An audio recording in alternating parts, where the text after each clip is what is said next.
Hello friends, मैं अनन्या। आप सभी का स्वागत है हमारे यूट्यूब चैनल एलन अकेडमी में। आज हम बात करने वाले हैं पश्चिमी राजनीतिक चिंतन का इतिहास पार्ट 2, वेस्टर्न पॉलिटिकल थॉट्स, जिसमें हम बात करेंगे मैकियावेली के बारे में जानेंगे। जो भी हमारे स्टूडेंट्स BA 4th सेमेस्टर के हैं जिन्होंने पॉलिटिकल साइंस लिया है, ये उनके सिलेबस से है। तो आइए फ्रेंड्स, स्टार्ट करते हैं आज की video. Machiavelli as the child of his time, अपने युग का शिशु। मैकियावेली को अपने युग का शिशु भी कहा जाता है। प्रत्येक दार्शनिक और राजनीतिज्ञ के दर्शन और नीतियों पर उसके देश काल और उसकी परिस्थितियों का प्रभाव पड़ता है, परंतु जो मैकियावेली थे उनके जीवन पर अपने समकालीन राजनीतिक, आर्थिक, सामाजिक एवं नैतिक वातावरण की छाप देखने को मिलती है।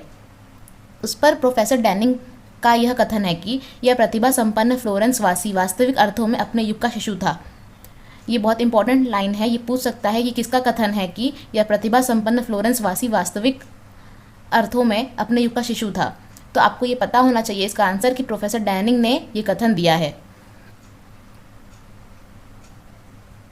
मैकियावेली का युग पुनर्जागरण का युग था और इस कारण उसे पुनर्जागरण काल का प्रतिनिधि भी कहा जाता है। जिस प्रकार चाणक्य ने अपनी कूटनीति के बल पर मौर्य साम्राज्य के नेतृत्व में भारत का एकीकरण किया था, उसी प्रकार मैकियावेली ने इटली के एकीकरण का प्रयास किया।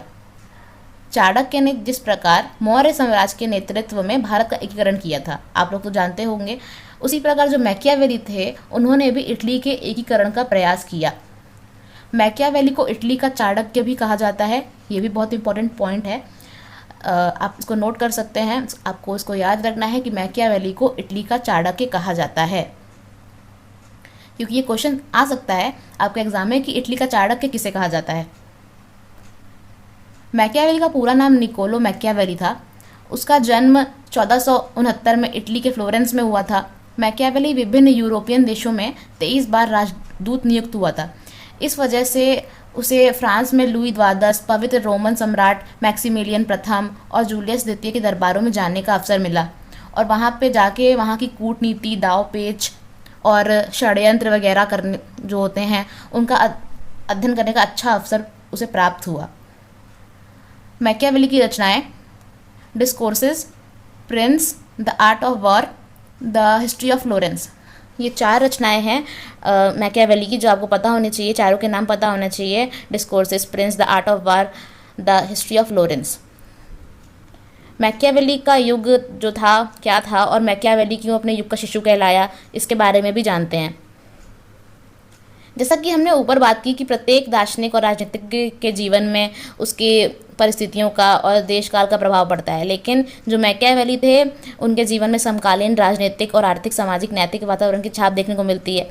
इस कारण उन्हें पुनर्जागरण काल का प्रतिनिधि भी कहा जाता है। मैकियावेली का युग पुनर्जागरण का युग था। जितना प्रभावित वह अपने युग से हुए थे, उतना बहुत कम ही विचारक जो होते हैं वो अपने युग से प्रभावित हो पाते हैं। इसलिए Machiavelli is also known as a representative of Renaissance.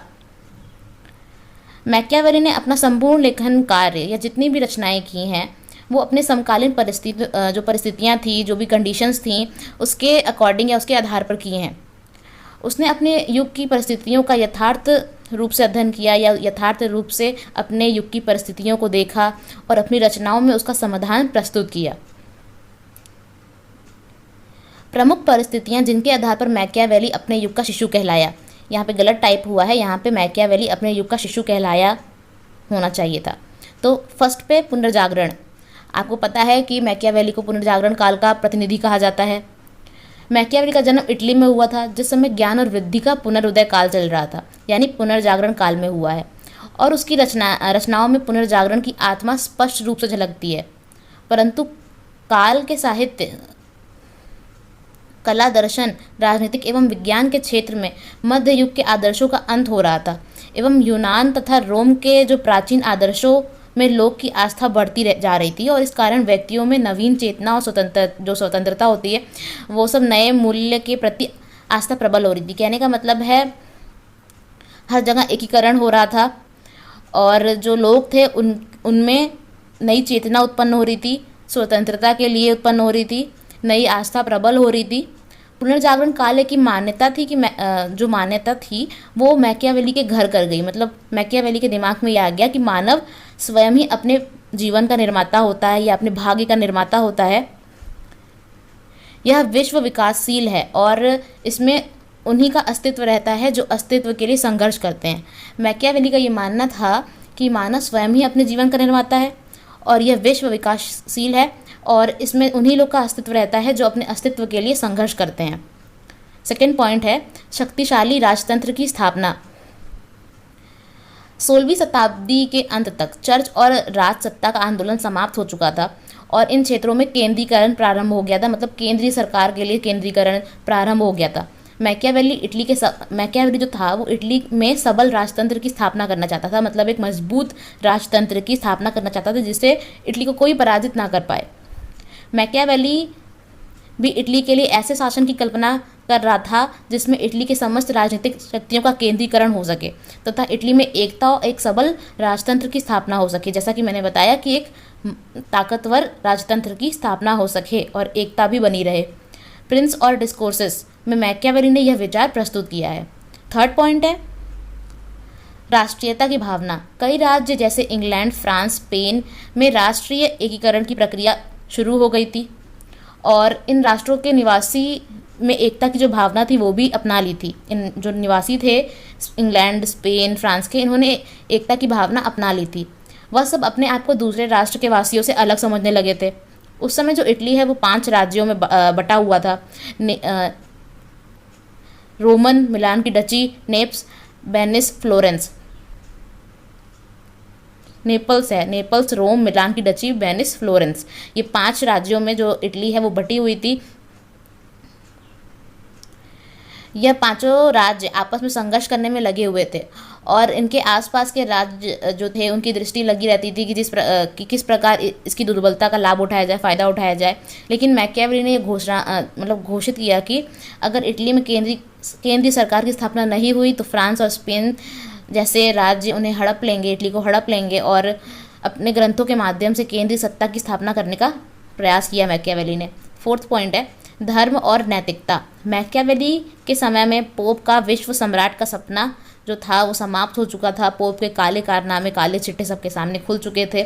साधारण व्यक्ति भी नैतिक मार्ग से पतित हो गया था और जो राजा थे उन्होंने भी नैतिक आदर्शों को तिलांजलि दे दी थी। सामाजिक दुर्दशा का मैकियावेली के जीवन पर गहरा प्रभाव पड़ा और इसलिए मैकियावेली ने इटली के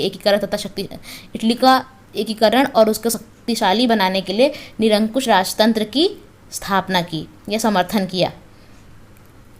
मैकियावेली द्वारा राजा को सलाह दी गई कि प्रेम की अपेक्षा शक्ति से शासन किया जाए।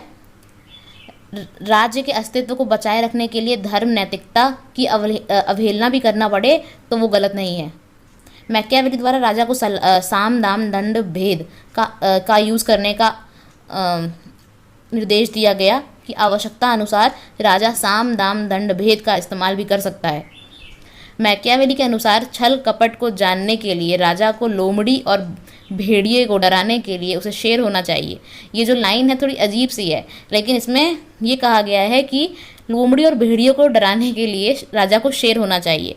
ये बहुत इंपॉर्टेंट लाइन है, एग्जाम में आपसे पूछ सकता है कि ये लाइन किसने दी है, किसका कथन है ये, तो मैकियावेली का है। कानून का कठोरता से पालन करना। मैकियावेली के अनुसार कठोर दंड की व्यवस्था की जानी चाहिए जिससे लोगों के मन में भय रहे कानून तोड़ने पर।